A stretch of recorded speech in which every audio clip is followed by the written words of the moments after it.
Hi. So today's video is going to be about Tony Harrison's play The Common Chorus, which is an adaptation of Aristophanes' ancient Greek comedy Lysistrata, which I did a video on previously. You should be seeing a link for it, I think, up in that corner, but it may possibly be up there, but I'm pretty sure it's over there. So The Common Chorus is set in the 1980s at the Greenham Women's Peace Camp, which was a Council for Nuclear Disarmament protest against the U.S. storing / barracksing cruise missiles in the UK. A lot of British people, especially women, and especially younger people, were very much opposed to this because of these Cold War fears of mutually assured destruction and things like this. And so the Greenham Women's Peace Camp was set up basically as a sort of live-in protest against the RAF base at Greenham Common, and it went on for a very long time. I think it went on for a couple of decades. And so Harrison has set this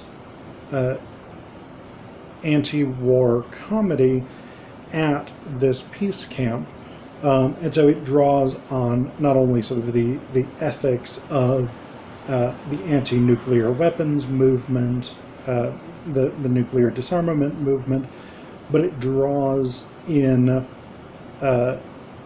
the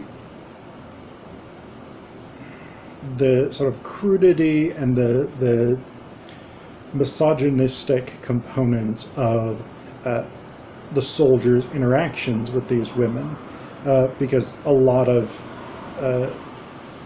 their sort of interpersonal interactions were extremely rude and callous and things like this. It's an interesting play because The Common Chorus is very much a play of its moment, and Harrison actually acknowledges this in the introduction, written in October of 1991, so like moments after the Cold War actually ended. Harrison wrote, if I wanted to do Lysistrata now, I might have to begin again with a third and totally different version. He'd also written an adaptation of Lysistrata in '64, I think, with a Nigerian troupe that was set in Nigeria. And so that was specific to that time in that particular place. Yeah, if I wanted to do Lysistrata now, I might have to begin again with a third and totally different version. To recognize that a performance text has to be done again and again is to acknowledge the transience, the flow, the ephemerality of all theatrical realization. And it is in that spirit that I have to acknowledge also that the time for this particular version of the Lysistrata of Aristophanes has passed, with the thankful ending of the fearful Cold War that produced it. So it's an interesting play, and actually I don't think the moment is quite as gone as Harrison presents it, but the specific cultural context of the Greenham Women's Peace Camp, which I think was shut down in 2000, is no longer relevant. The Cold War fear of global nuclear catastrophe is no longer as central to our worldview as it would have been in the late 80s. So in that sense, the specific moment is gone, but what Harrison does in terms of theatricality is really very interesting in this play, because the women of the peace camp are performing a version of Lysistrata on their side of the fence, and the guards are sort of watching from the other side, somewhat confused.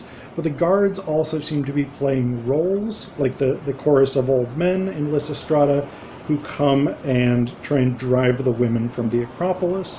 You've got a set of old World War I veterans who come up to play that role. And it's not 100% clear how much of the performance of Lysistrata is a performance as opposed to supposed to be sort of actual recreation of that sex strike and the peace that followed.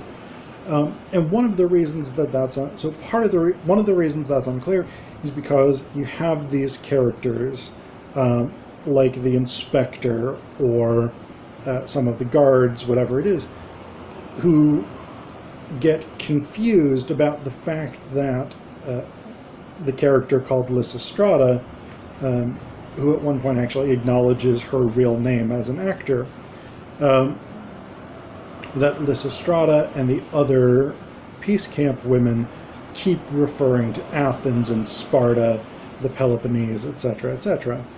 And so there's that sense that, like, this is a performance for an audience, an on-stage audience who doesn't recognize that this is a performance, but they also play along, like they play their roles. We get eventually a Soviet dignitary who comes in place of Aristophanes' Spartan dignitary. We get the British soldiers, or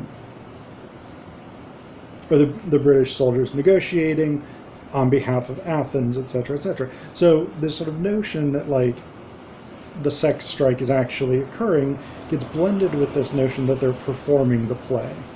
And that's that idea of, like, the breakdown of time, the dissolution of distinctions between time is really central to Harrison's anti-nuclear critique.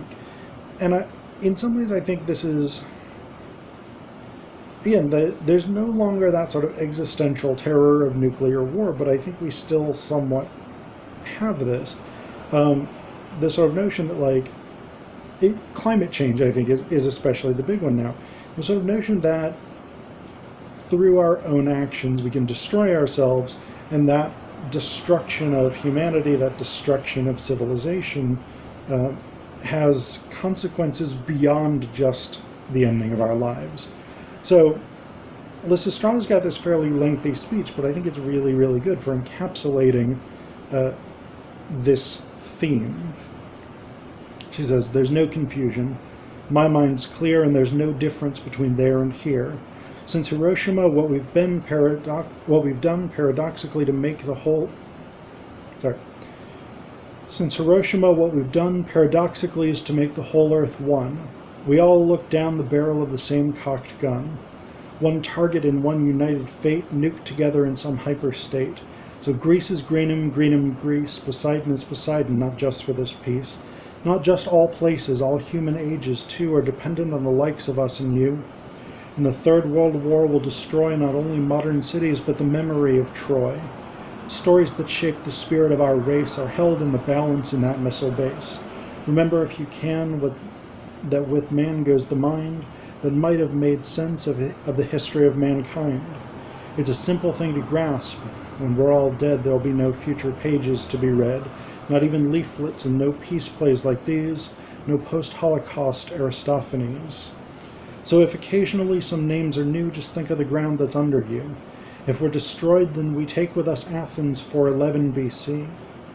The world till now, up to the last minute, and every creature who ever was in it, go when we go. And everything man did or thought, never to be remembered, absolutely not. No war memorials with names of dead on, because memory won't survive your Armageddon. So Lysistrata, then the actor says her name. It's one name, Since 1945, past and present are the same, and it doesn't matter if it's real or a play, imagination and reality both go the same way. So don't say it's just a bunch of ancient Greeks. It's their tears that will be flowing down your cheeks. So where we are, Greenham, ancient Greece, doesn't matter. Their fates depend on peace. We've heard you men plan worldwide apocalypse, and we went on serving dinner with sealed lips. We went on sitting with our knitting in our laps while you moved and model missiles on your maps. We heard the men's low murmur over their moussaka and knew the world's future was going to be a lot darker. Serving the coffee, we heard dark hints of coming Holocaust with after-dinner mints. All that time, supportive to the last, we nailed our colors to your macho mast. I tried to discuss it with my husband, tried to say he shouldn't vote for national suicide. Oh, hello, darling, did you vote yea or nay? Me, I'll always vote for Cruz to stay. What's it got to do with women anyway? Your province is knitting, not national defense. So I'm going to leave it there. There's a second sort of follow-up bit, but we move on more to that sort of central Lysistrata idea. And actually we got it in the latter portion of that speech. That sort of central idea that Harrison pulls forward from Lysistrata, that because men are incapable of listening to women, especially when it comes to issues of war and fighting and violence, that we become sort of dedicated to martial endeavors, as it were. But in the first portion, the first maybe 2/3 of that speech that I just read, we get that breakdown, and this is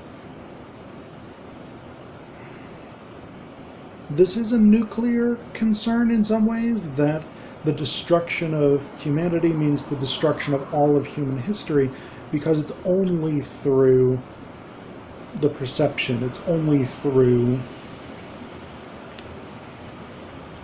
thinking about history, it's only through understanding the world through the human mind that meaning is generated. So again, while the sort of threat of global nuclear catastrophe is now more or less a thing of the past, we do have these sort of existential threats still. Again, climate change being the biggest one.